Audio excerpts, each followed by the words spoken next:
Olá, nesse vídeo eu vou falar um pouco de algumas características funcionais dessa estrutura aqui. Então, esta estrutura é uma pequena casa de vegetação. Ela foi construída em abril de 2020 e é feita com uma estrutura de eucalipto não tratado e recoberta com plástico polietileno. As laterais são fechadas com polissombra a 50%. E também com uma lona plástica ajustável. Esta estrutura foi feita com o intuito de produzir mudas de hortaliças, ou seja, um berçário, de realizar algumas experimentações e também proporcionar um ambiente adequado para algumas espécies que não suportam as intempéries do clima a céu aberto.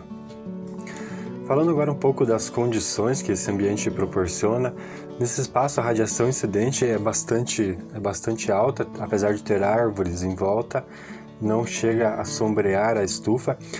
Ela também foi feita ao contrário das indicações, no sentido norte e sul, a fim de maximizar, porque se fosse construída no sentido leste-oeste, a estrutura ia acabar sombreando mais ainda, visto que é um espaço bastante pequeno, e também que as plantas ficam quase encostadas nas laterais. A radiação solar incidente nesse local é bastante alta.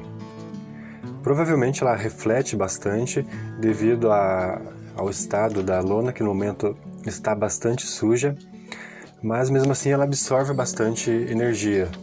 Dá para perceber que ela absorve bastante energia e permite a entrada de bastante radiação solar no interior da estufa. Essa radiação também é bastante difusa e em algumas épocas do ano é necessário instalar o polissombra, o sombrite, na parte superior da estufa, rente à lona, para evitar o excesso de radiação dentro da estufa. A temperatura dentro da estufa é bastante ajustável também a partir da regulagem das aberturas laterais. Se manter as laterais fechadas, a temperatura chega a subir bastante no interior, mas mantendo as laterais abertas, o vento consegue circular facilmente por dentro, carregando o calor. E essa lateral ela pode ser aberta totalmente ou aberta até a metade, o que permite fazer um ajuste mais preciso da temperatura. Se deixá-la aberta até em cima, devido à angulação do teto da estufa, o calor sobe e acaba saindo naturalmente para fora. Se manter fechada até a metade, se acumula um pouco de calor em cima, mantendo o ambiente um pouco mais aquecido, ao mesmo tempo que ainda permite uma circulação de ar no interior da estufa. Se fechar todas as laterais, o efeito estufa se concentra e a temperatura aumenta bastante. Nas noites de frio, de inverno aqui da região, se fecha as laterais a fim de conservar o calor dentro da estufa, o que é bastante funcional. A temperatura do solo pouco influencia no crescimento das plantas, já que as plantas não são cultivadas diretamente no solo. Porém, ele ainda funciona como uma reserva de calor que vai se dissipando conforme as temperaturas ao longo da noite vão caindo. A umidade do ar funciona como a temperatura. Se manter as laterais abertas, o ar circula e carrega essa umidade. Se mantê-la fechada, como temos água nos floats, a evapotranspiração aumenta bastante e a umidade do ar também sobe. A evapotranspiração é perceptível dentro da estufa. É perceptível nos dias quentes, como o nível da água baixa rapidamente no sistema de float, onde as bandejas ficam sobre a água. Mesmo com uma vegetação ao redor da estufa que funciona como um quebra-vento, a estrutura já passou por alguns eventos de ventos fortes e granizo. Porém, suportou muito bem, e as plantas dentro da estufa nada sofreram.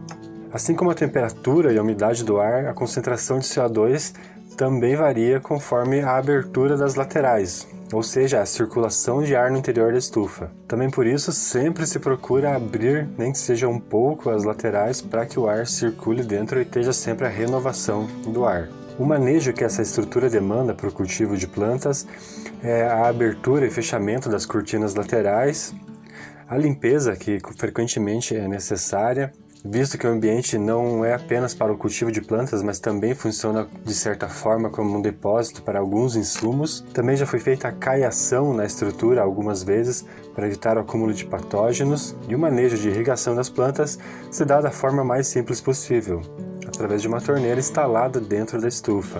tanto eu quanto outras pessoas que já cultivaram as mudas produzidas no interior dessa estufa puderam perceber que as mudas são bastante frágeis, percebendo-se então uma alteração fenotípica nessas mudas, ou seja, o ambiente protegido proporciona o desenvolvimento de mudas, necessitando talvez uma pré-aclimatação antes dessas mudas irem definitivamente a campo.